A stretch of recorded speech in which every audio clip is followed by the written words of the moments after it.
semuanya,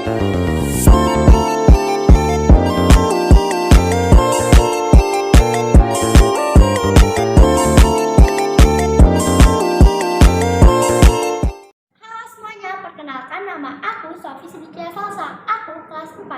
Aku ingin mengulas buku berjudul Si Bucir, penulis Asep Rahmat Hidayat, penyunting Sutejo, ilustrator Eorji, diterbitkan oleh Badan Pengembangan dan Pembinaan Bahasa pada tahun 2016. Cerita ini ada cerita rakyat Jawa Barat, dimulai dari Gunung Manglayang, gunung yang puncaknya tersembunyi di balik awan putih. Di kaki gunung ada kampung bernama Ciherang. Kampung ini dikenal dengan kualitas domba unggul dan keindahan sungai Ciherang yang jernih.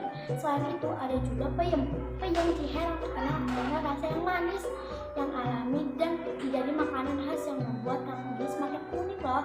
Di sana hidup seorang bernama Ki Jukut.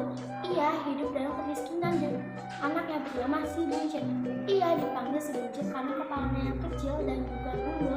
Selain itu karena perutnya yang besar dan kulitnya yang legam, mereka berdua mencari nafkah sebagai pengembala rumput.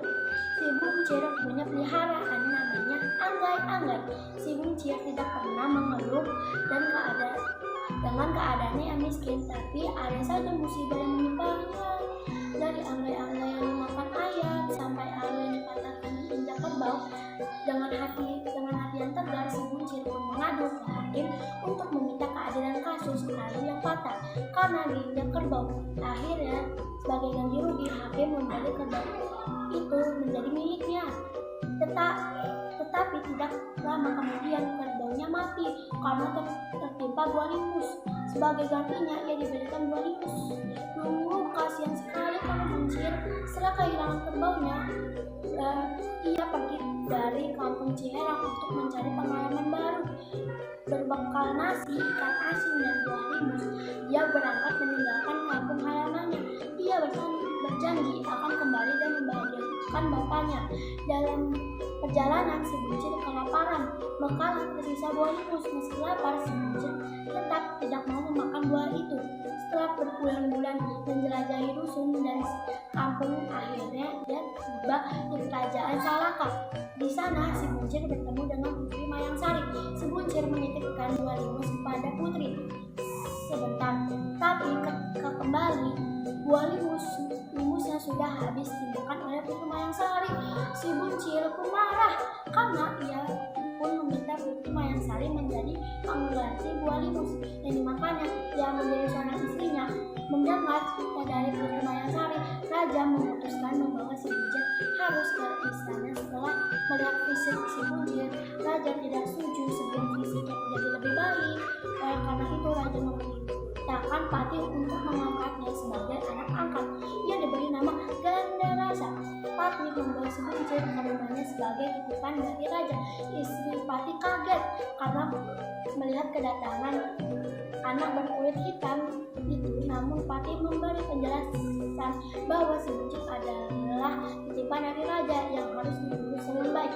Mereka merawat dan mendidik Gandarasa dengan pengetahuan dan keterampilan yang dibutuhkan di istana kerajaan Salaka. Gandarasa pun mengalami perubahan drastis. Ia menjadi pemuda yang gagah dan tampan serta memiliki sikap yang seperti kalangan bangsawan. Karena fisiknya yang berubah, pernikahannya dengan Putri Mayangsari pun dilaksanakan. Raja Salaka memberikan restu dan menyerahkan kerajaan kepada Gandarasa setelah pernikahan mereka nanti. Raja Salaka yang sudah berumur memutuskan untuk menyepi dan menyerahkan tahtanya kepada Gandarasa. Gandarasa kini menjadi raja. Ia memutuskan untuk memperkenalkan istrinya dan kehidupan barunya kepada ayahnya.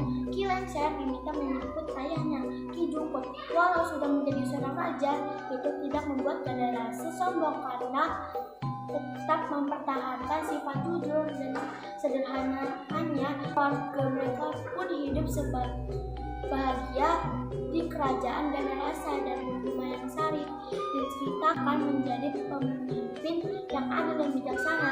Mereka menjadikan kerajaan Salaka sejahtera dan damai. Pendapatku adalah ini tuh ceritanya seru banget loh teman-teman, dan cerita ini tuh tidak membuat orang bosan. Kalau bosan baca ini loh harus baca buku ini ya teman-teman, seru banget bukunya. Terima kasih. Dadah.